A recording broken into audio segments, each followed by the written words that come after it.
فرمایا کہ جب 15 چیزیں امت کے اندر عام ہو جائے گی، میری امت 15 چیزیں کرنے لگ جائے گی تو ان پر اللہ تعالیٰ کی طرف سے عذاب آئیں گے اور آسمان تابڑ توڑ ان پر آسمان سے مصیبت برسے گی۔ اس وقت یہی ہو رہا ہے۔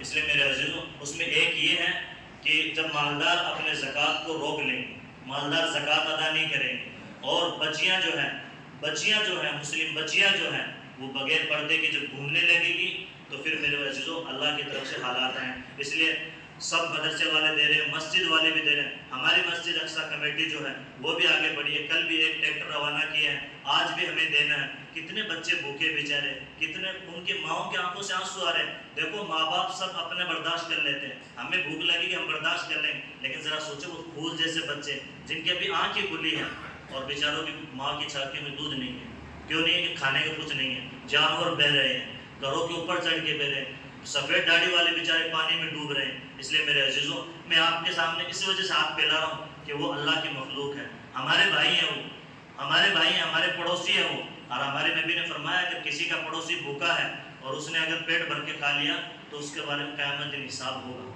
حضرت عمر رضی اللہ تعالیٰ نے فرمایا تھا کہ اگر میری حکومت کے اندر کہیں بکری کا بچہ بھی پیسہ مر گیا تو عمر سے اس کا سوال ہوگا، ان سے اس کا سوال ہوگا۔ اس لیے میرے عزیزوں، آپ کی جو حیثیت ہے، جتنی حیثیت ہے، آپ اس حیثیت سے بڑھ کر آپ ذرا اپنے مذہب سے اوپر اٹھ کے شادی بیاہ میں بھی لگ جاتے ہیں۔ ابھی اگر کسی کا بیمار ہوگا ہاسپٹل میں لگ جائیں گے، بیاہ شادیوں میں خرافات میں کتنی ہم اڑا رہے ہیں۔ اس لیے میرے عزیزوں، یہ سارا پیسہ لگنے کا ہے، لیکن اگر اللہ کے نام پہ لگ جائے ہمارا تو یہ ہماری سعادت ہے، خوش قسمتی ہے، بہت بڑا کام ہے ہمارے لیے۔ اس میں ہمارے بچوں کی، ہمارے گھر وار کی، سب کی سیفٹی ہو جائے گی۔ اس لیے میرے عزیزوں، پیچھے بھی دیکھو کھڑے مدرسے کے بچے کھڑے ہیں، ہمارے ساتھی کھڑے ہیں، وہاں بھی آپ دے سکتے ہو، اسکینر لگا ہوا ہے، اس سے سیدھا بھی آپ کر سکتے ہو۔ زکوٰۃ کا پیسہ جو ہے اس اسکینر وغیرہ پہ نہ ڈالیں، میرے پاس جمع کروا دے، یا مولانا فرحان کے پاس جمع کروا دے، یا ادھر قاری صاحب کھڑے ہیں ان کے پاس جمع کروا دے۔ زکوٰۃ کا پیسہ اس میں نہ ڈالیں کیونکہ اس کی ترتیب الگ ہے۔ زکوٰۃ ہر جگہ نہیں لگ سکتی، صدقہ ہر جگہ لگ سکتا ہے، زکوٰۃ ہر جگہ نہیں لگ سکتی، نفلی صدقہ ہر جگہ لگ سکتا ہے۔ اس لیے زکوٰۃ کا اگر پیسہ ہے تو میرے پاس جمع کروا دو، ہم نے الگ ترتیب بنائی ہے اس کی۔ تو بولو بھائی، آپ کو سب اس کے اپڈیٹ مل جائے گی، بالکل آپ کا پیسہ رائے گا نہیں جائے گا۔ ان بچوں کے منہ میں ایک لقمہ پڑ جائے ہماری وجہ سے، ان ماؤں کے جو پیٹ میں لقمہ پڑ جائے، منہ میں لقمہ پڑ جائے، بہت بڑی بات ہے۔ میرے عزیزوں، تھوڑی سی ہمت کر دو۔ ہم اپنے بچوں کو 10 روپے کی چیز کروا دیتے ہیں، 100 روپے کا بچہ ہمارا خرچہ کر رہا ہے، اگر 100 روپے ہم ان بچوں، وہ بھی تو ہمارے بچے ہیں، اگر ان بچوں کے منہ میں پڑ جائے گا تو وہ آگے چل کر کیا پتا اللہ کس کے ذریعے سے کیا فیصلے کر دیں گے، تو ہمارے لیے فائدہ بن جائے گا۔ اس لیے میرے عزیزوں، بولو کون کر رہا ہے، پہل کرو، انشاءاللہ ہوگا۔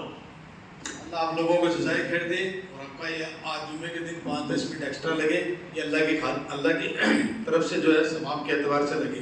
اس میں ہم سے کوئی غلطی کم ہے تو معاف کرنا بھائی۔ درد تو بہت ہے سنانے کو، پر دکھ درد کس کو سنائیں، سننے والا اللہ ہے، اور یہ اللہ نے توفیق دیا آپ کو اور مجھ کو اس نیک کام کے لیے۔ تو یہ جو کہنا سننا تھا ہو گیا۔ اب موٹی بات ہے فزیکلی کہ جس کو دینا ہے اسکینر لگا ہوا ہے، اسکینر پہ کر دیں۔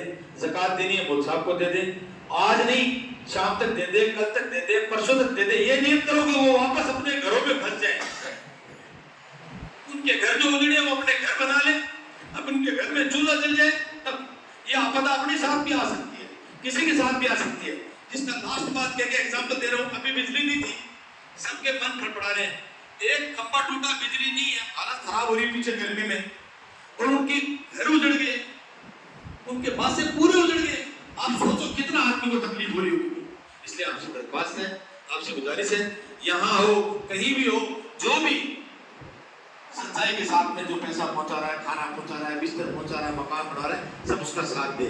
یہ اسلام کا اس وقت خوبصورت بہترین عمل ہے۔ نماز مسجد میں پڑھی جاتی ہے، روزہ پیٹ میں رکھا جاتا ہے، حج بیت اللہ شریف مکہ مدینہ منورہ میں کیا جاتا ہے، اور میرے بھائی اچھے اخلاق مخلوق کے ساتھ بھی کی جاتی ہے۔ کریں گے نا انشاءاللہ۔ اس میں ہم سے کوئی کہنے سننے میں غلطی ہوتا ہے تو معاف کرنا بھائی، ایکسپرٹ نہیں ہے، بوڑھے آدمی ہے، آگے بعد میں دل رو رہا ہے، درد ہو رہا ہے۔ رات کو بھی کوئی ایسی ویڈیو ہے کہ نیند نہیں آیا، تو آدمی نے مجھے ویڈیو بھیجا کہ یہاں ایک مسجد تھی اور 40 گزروں کے گھر تھے، ایسا سیلاب آیا سب کو صاف کر کے لے کے پورا سیلاب۔ میں بھی سوچ رہا تھا، اس میں نہیں جڑا پرسوں تک، تو میں بھی سوچ رہا تھا یار یہ تو بیچارے سی کمیونٹی سب، اللہ مجھے معاف فرمائے، اس میں مسلم بھی ہو، ہندو بھی ہو، سکھ ہو، کمیونسٹ ہو، عیسائی ہو، مجوسی ہو، تہریہ ہو، بھنگی ہو، جاٹ ہو، کوئی بھی ہو، انسان لقد خلقنا الانسان فی احسن تقویم، میرا اللہ فرماتا ہے. تو اللہ آپ کو جزائے خیر دے، مجھے اور آپ کو کہنے سے زیادہ عمل کرنے کی توفیق نصیب فرمائے. دعاؤں میں شامل ہو کر جائیں. اللہ کے فرشتے موجود ہیں، اللہ دیکھ رہا ہے، وہ علیم ہے، بصیر ہے، خبیر ہے. دعا کریں.